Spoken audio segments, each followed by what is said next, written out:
கடந்த 5 ஆண்டுகளில் டிசைனா பொய் செய்திகளை பரப்பி பார்த்தாங்க. ஆனால் அவங்க எண்ணம் நிறைவேறலை. இன்னும் சொல்லணும்னா அவங்களுடைய பிளான் எல்லாம் அம்பலப்பட்டு அவமானப்பட்டு நிற்கிறாங்க. காமெடியாக பதில் கொடுங்க, கிண்டலாக பேசுங்க, ஆனால் எதுவாக இருந்தாலும் பொறுமையாக கூலாக டீல் பண்ணுங்க.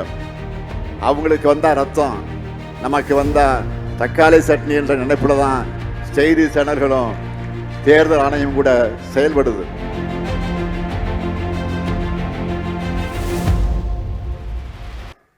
தமிழ்நாட்டுக்குள்ள எப்படியாச்சும் கலவரத்தை உண்டு பண்ணணும், அந்த கலவரத்துக்கு குளிர்காயணும்னு எதிரிகள் நினைக்கிறாங்க. கடந்த 5 ஆண்டுகளில் டிசைனா பொய் செய்திகளை பரப்பி பார்த்தாங்க.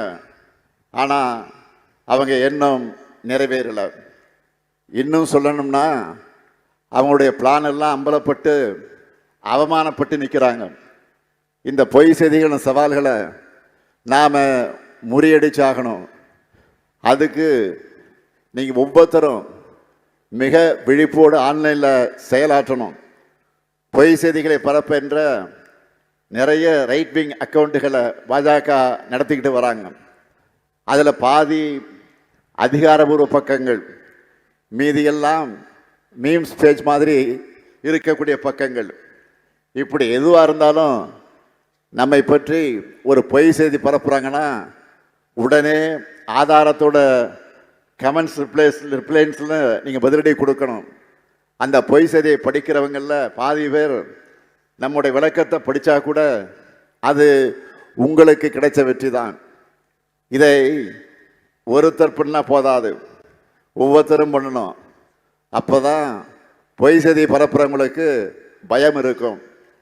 நாம் ஆளுங்க 100 கணக்கில் போடுகிற ரிப்ளையில் அவங்க அந்த பொய் செய்தியை டெலீட் பண்ணிட்டு ஓடணும். இப்போ கூட டெல்லியில் ஒன்றிய அரசு நடத்துகிற ஒரு நிகழ்ச்சியை பற்றி அமைச்சர்கள் உட்பட பல பாஜகவினர் போலியான பெருமைகளை ஷேர் பண்ணிக்கிட்டு இருந்தாங்க. மொத்த பேரும் சேர்ந்து அம்பலப்படுத்தினதும் அந்த ட்விட்டையெல்லாம் அமைச்சரை டீல் பண்ணிட்டார். எல்லோரும் சேர்ந்து பேசின உண்மையை இதுதான் அவங்களுடைய நிலைமை. ஒவ்வொரு நாளும் இதை செய்யணும்.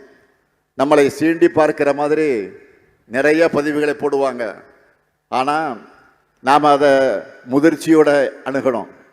காமெடியாக பதில் கொடுங்க, கிண்டலாக பேசுங்க, ஆனால் எதுவாக இருந்தாலும் பொறுமையாக கூலாக டீல் பண்ணுங்க. அவங்களுக்கு வந்தால் ரத்தம், நமக்கு வந்தால் தக்காளி சட்னி என்ற நினைப்பில் தான் செய்தி சேனல்களும் தேர்தல் ஆணையம் கூட செயல்படுது.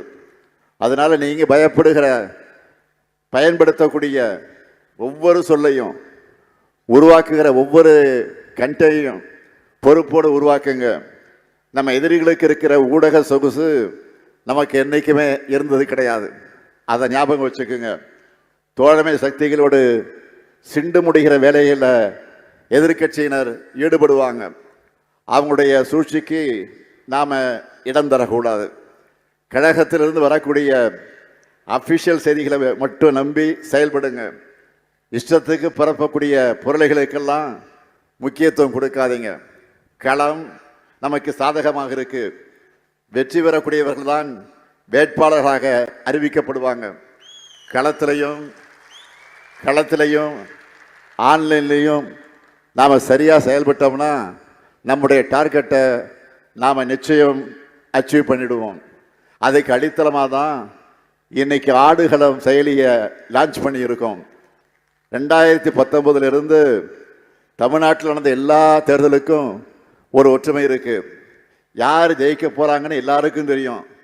திமுக கூட்டணி தான் வெல்லும்னு தெரிஞ்ச நடந்த தேர்தல்கள் தான் எல்லாம். ஆனால் எப்படிப்பட்ட மார்ஜினில் ஜெயிப்போம், எவ்வளவு வாக்கு வித்தியாசம், இந்த முடிவுகளுக்காக நாம் காத்துக்கிட்டு இருக்கிறோம். 2026 தேர்தலும் அதே போல தான். திமுகவின் வெற்றி உறுதி செய்யப்பட்ட ஒன்று. ஆனால் அது எவ்வளோ பெரிய வெற்றியாக அமையணும் என்பதை நோக்கி தான் நாம் எல்லோரும் உழைச்சிக்கிட்டு இருக்கிறோம். கட்சியில் உறுப்பினராக நிர்வாகியாக இருந்து உழைக்கிற செயல் வீரர்கள் எல்லா கட்சியிலும் இருப்பாங்க. ஆனால் அடிப்படை உறுப்பினராக கூட இல்லாமல் கொள்கைக்காக இணையத்தில் களமாடுற தோழர்கள் திமுகவுக்கு மட்டும்தான் உண்டு. இதை நீங்கள் பதவிக்காக பண்ணல, எம்பி ஆகணும், எம்எல்ஏ ஆகணும், கவுன்சிலர் ஆகணும்னு பண்ணலை. இந்த இயக்கத்தால் கல்வி அறிவை பெற்றவர்கள் நாம். கழகத்தின் திட்டங்களால் உயர்ந்தவர்கள் நாம். கலைஞரால் சமூக நீதி பார்வையை கற்றுக்கொண்டவர்கள் நாம். மொத்தத்தில் திராவிடத்தால் எழுந்தோம் என்கிற நன்றி உணர்வோடு எதையும் எதிர்பார்க்காம எதிர்காலத்துக்காக கழகத்தை ஆதரிக்கிறவங்க நீங்க.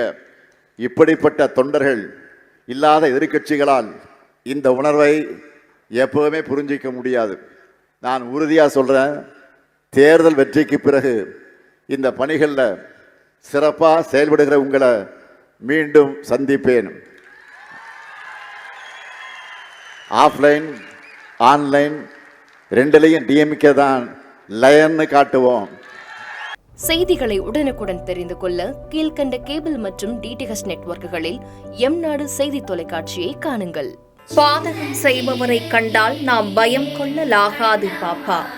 மோதி மிதித்து விடு பாப்பா, அவர் முகத்தில் உமிழ்ந்து விடு பாப்பா.